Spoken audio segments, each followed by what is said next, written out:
তো নারদ মুনি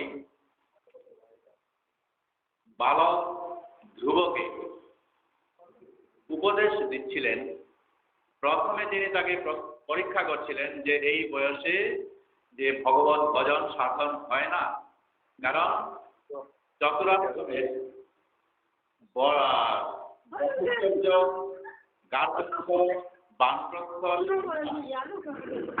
জীবনের শেষ সায়ান্নে তুমি ভগবত ভজন সাধন শুরু করবে, কিন্তু নিজের সাধন তিনি আর মোটেই চাইলেন না। যদি ভজন সাধন করতেই হয় তাহলে এই আমাকে যদি যোগ্য মনে করেন তাহলে উপদেশ দিন এবং আমি অবশ্যই ভগবত ভজন সাধন করব। তো প্রথমে স্বাভাবিকই গুরুদেব এইরকম করে পরীক্ষা করে থাকেন, আর সেই পরীক্ষায় ধ্রুব উত্তীর্ণ হয়ে গেলেন। আর তাতে এখন ধ্রুবকে নারদ মুনি উপদেশ দিচ্ছিলেন যে হে বৎস, কালিন্দী বা যমুনার জলে প্রতিদিন 3 বার অন্তত পক্ষে স্নান করবে। আর সেই জল যেহেতু অত্যন্ত পবিত্র, বিশেষ করে গঙ্গা এবং যমুনা। যমুনা হচ্ছে নিত্য গোলকধামের বিরজার এবং কালে ভগবানের দ্বারা আদিষ্ট হয়ে তিনি ওই নিত্য বৃন্দাবনের যে গ্রীষ্মকালে একবার এই বৃন্দাবন ভৌগোলিক ইউপিতে যে বৃন্দাবন আছে সেখানে তো সেইখানে এসে সেই বিরজা সখী যমুনা নদী হিসেবে এই বৃন্দাবনকে বেঁধে দিয়ে আসছেন।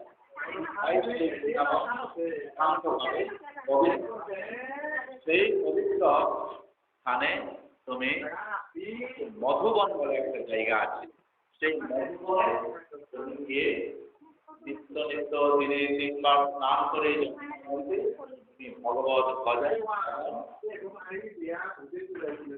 এরপরে নারদ মুনি যে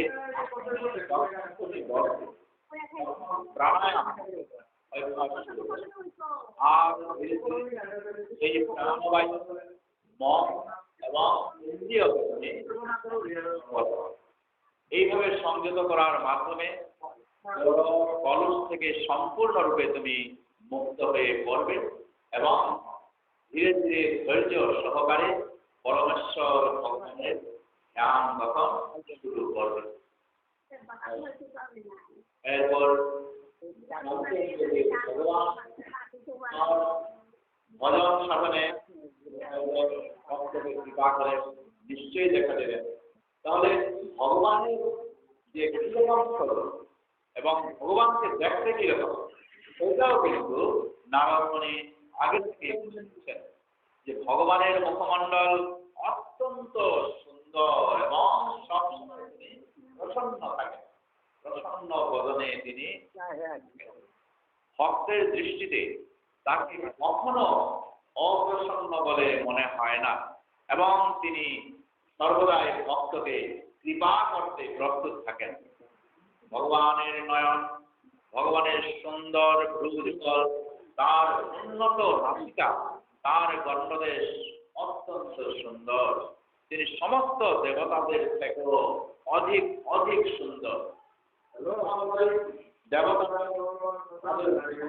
সুন্দর থাকে, কিন্তু তার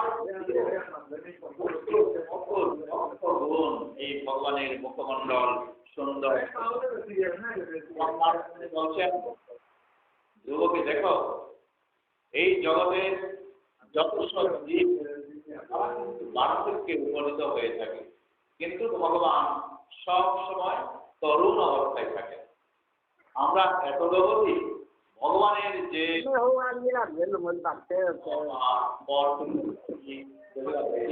সেখানে ভগবানের বার্ধক্য কোন ছবি আমরা দেখতে পাই। তাই নারদ মুনি বলছেন যে ভগবান সর্বদাই তিনি তরুণ থাকেন।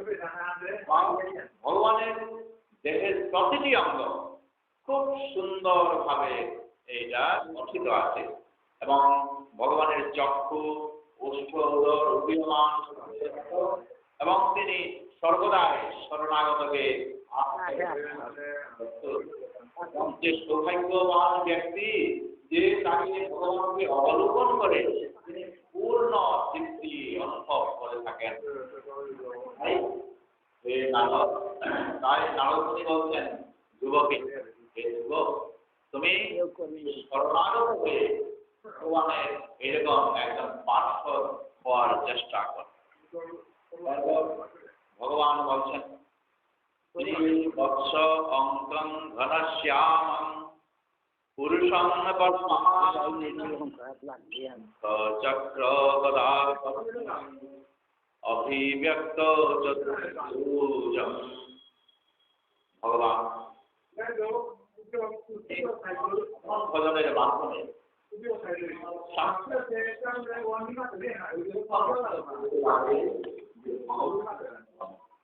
ভগবানের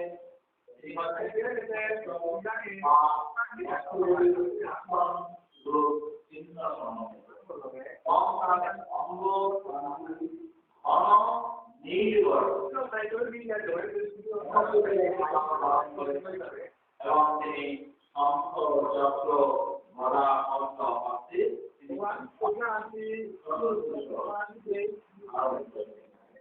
নিত্য তিনি প্রকটিত হয়ে থাকেন।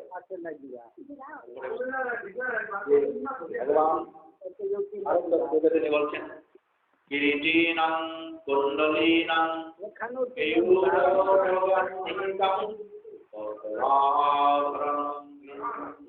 পীত কৌশিক বাসসং।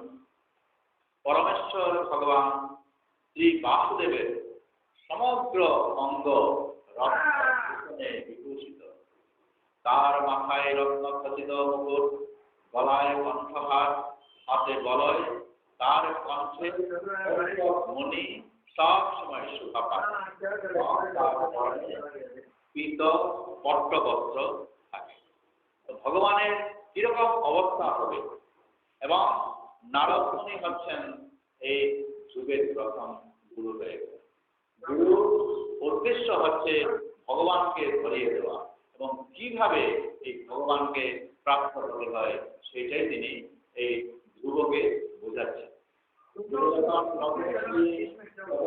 জপ সাধন ভজন শুরু করবে, তার আগে ভগবানের রূপ অঙ্গ কান্তি এইগুলা তিনি এই ধ্রুবকে এরপরে আসবে কিরকম সাধন আদি করবে সেইগুলা উল্লেখ। ভগবানের মুখমণ্ডল আগে তিনি উল্লেখ করলেন সব সময় মধুর হাসি এবং ভক্তের কর্তব্য ভগবানের সেই ভক্তবৎসল রূপ নিজের এই নয়ন দিয়ে পূর্ণরূপে ধ্যানকারী অর্থাৎ ধ্যানস্থ হয়ে কর্তব্য মনে করে ভগবানের সেই দর্শন করা, যে ভগবান বর প্রদানকারী, বর দেওয়ার জন্য তিনি সব সময় প্রস্তুত হয়ে আছেন। এইভাবে ভগবানকে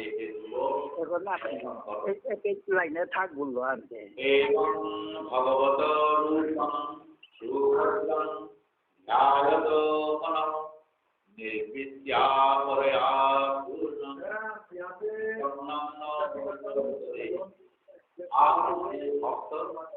এইভাবে সর্বদা ভগবানের মঙ্গলময় রূপের ধ্যান করতে করতে মনকে একাগ্রীভূত করেন। এই সমস্ত জড় কলস থেকে মুক্ত হয়ে তখন ভগবানের ধ্যান থেকে আর বিচ্যুত হয় না। অর্থাৎ এমন ভাবে সেই ভগবানের রূপকে দর্শন করতে হবে যে সেই ভগবানের রূপ ভগবানের পার্শ্বদ সে হয়ে যাবে। কারণ এই মধ্যে শ্রেষ্ঠ জীব হচ্ছে এই মানুষ। মানুষের যে সমস্ত অঙ্গ প্রত্যঙ্গ ইন্দ্রিয় এইগুলো পেয়েছি সেগুলো কাজে লাগাতে হবে। কোন কাজে? ভগবত ভজন ভগবত সাধনে লাগাতে হবে। যদি আমাদের এই পা দুখানি পেয়ে যেখানে ভাগবত কথা হচ্ছে, আর যদি আমরা মন্দির অথবা তীর্থ দর্শনে যদি না যাই, তাহলে আমাদের এই পা পেয়েও আমাদের সাধুকে ভাগবত স্মরণ করিয়ে দিচ্ছেন যে বৃক্ষ যেরকম করে যে জায়গায় জন্ম হয় সেই জায়গায় থাকে আর তার অন্যত্র হাত দুটি পেয়ে যদি মন্দির মার্জন যদি করতে না পারে, সব চরম যদি কপালে ঠেকাতে না পারে, তাহলে হাত দুটা ব্যর্থ হয়ে গেল। মুখ জিহ্বা করতে একটা হচ্ছে আর একটা হচ্ছে অর্থাৎ খাদ্যদ্রব্য গ্রহণ করা। সে সাত্বিক আহার যদি গ্রহণ না করে এবং অনাচার খাদ্য যদি সে গ্রহণ করে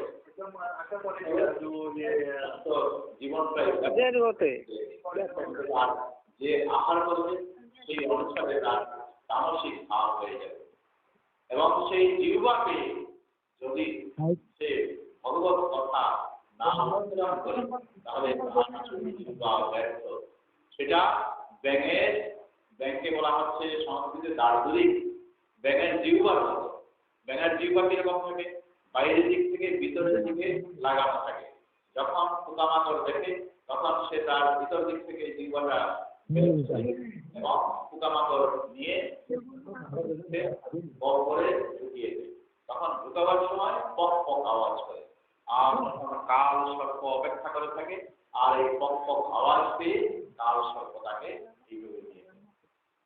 তো আমাদের এই জিহ্বাটাকে যদি কৃষ্ণ কথা বলতে না শোনা, গৌরাঙ্গ মহাপ্রভু রায় রামানন্দের সাথে যখন সৎসঙ্গ করছিলেন তখন রায় রামানন্দকে জিজ্ঞেস করছিলেন কোন কথা কথা মধ্যে সার, তখন বলছিলেন কৃষ্ণ কথা কথা মধ্যে সার।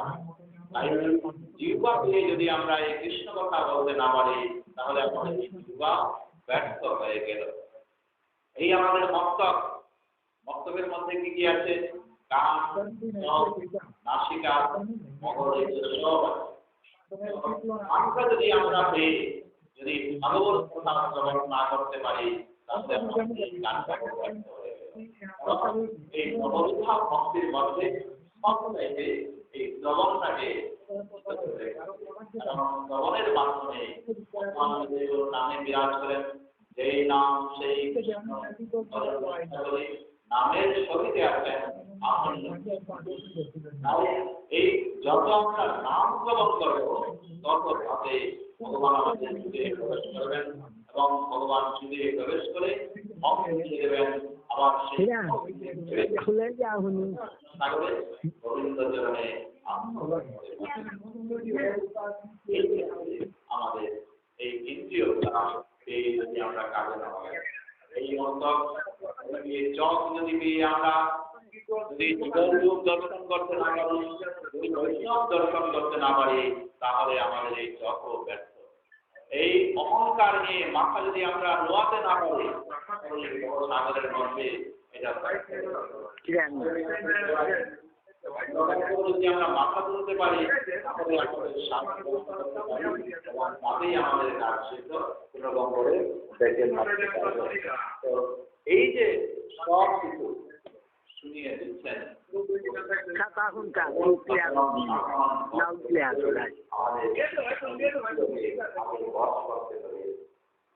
তাই এইবারে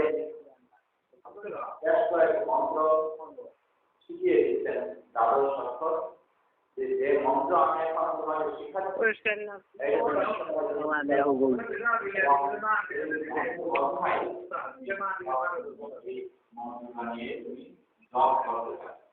সাবধানতার সঙ্গে 7 রাত্র এই মন্ত্র যদি কেউ জপ করে বিচরণকারী সিদ্ধ পুরুষের দর্শন করে। আকাশে যেমন নারদমণি তিনি যখন আকাশে ভ্রমণ করতে সিদ্ধ পুরুষগণ তখন আকাশে ভ্রমণ করে। 7 দিন অনায়াসে যদি এই যে মন্ত্র আমি তোমাকে শেখাবো যদি তুমি উচ্চারণ করতে পারো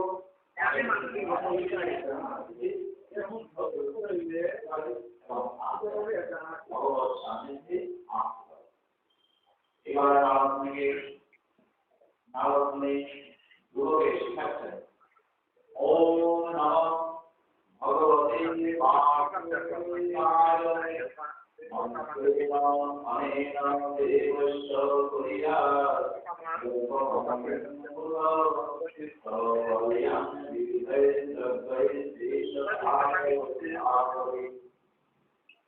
নারদমুনি বলছেন গুরুকে, দেখো মাকে বলতে যাবে